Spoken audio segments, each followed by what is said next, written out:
a little bit of everything listed there. I think everything plays a factor in. So there are many obstacles. What's the biggest many obstacle? obstacles. Yes, all are obstacles. The biggest one to me is the offensive line. And I've been complaining about this for a couple years across a couple different quarterbacks under center now. But with Drake Maye in particular, I don't think it's an excuse for only playing him for one series in the Thursday night preseason game. Because on the one hand, you had the Panthers on the other side, who's one of the only teams that might be worse than you this season. And they were sitting 30-plus guys in that game. So you were probably going up against a lot of second-line guys even to start the game. So it's not an excuse only to play him one series. But when you listen to Drake Maye after the game, he said, and he kind of slipped up, as is becoming a little bit of a pothole for Drake Maye. He's saying, like, of course we're concerned about protecting Drake behind the offensive line. So, that was a concern. And then he had to go. And of course, we want to protect all the other quarterbacks too. And had to put that up there as a guardrail. But all that to say, everything starts with the offensive line. I know that's like a boring guy football cliche. I don't want to lean too heavily on that.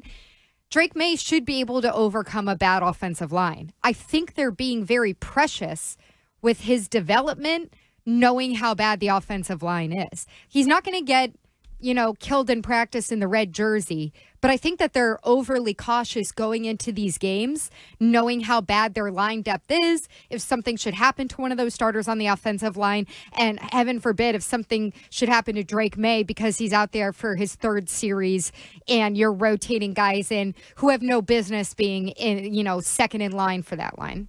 Arkan, how'd you vote? I voted for he's not NFL ready, and I was going to vote subpar receivers because I do think ultimately that's going to be the biggest obstacle. But if it's what his biggest obstacle is right now, I think that has to be it. And I wanted Drake Maye to be NFL ready. I wanted him to come out and look good right away. I wanted him to light it up against the twos, which is who he's going against right now, and that's the main reason why I'm even saying this. He's not going up against the first-team defense. Volin wrote today that he thinks that may be on purpose, or suggested that they're trying to hide him from getting exposed against the starters. And I think that that's a very realistic reason why he's being treated this way. I think that, there were questions about him coming out. He'd not played very much football. I know there's been other examples of guys like C.J. Stroud last year who came in and were good right away. Drake Maye hasn't been good right away against the twos. They didn't want to put him out there because they didn't think that he was ready.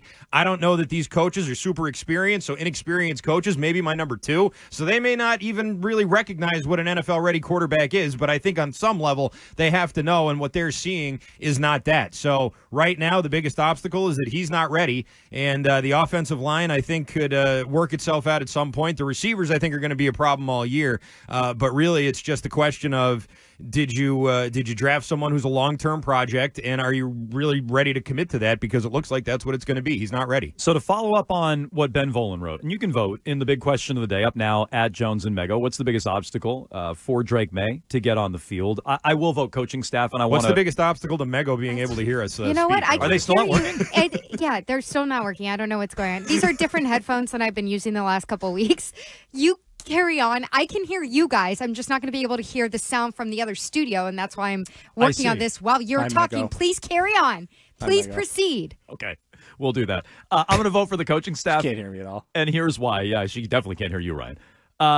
As Volin wrote, it makes you wonder if the Patriots are protecting Maye, keeping him with the backup so he doesn't get exposed by the starters. And that means both the starters around him on offense and the starters on defense, which to me is just an insane reason not to play him. As Volin notes, Mac Jones was splitting first-team reps almost right away.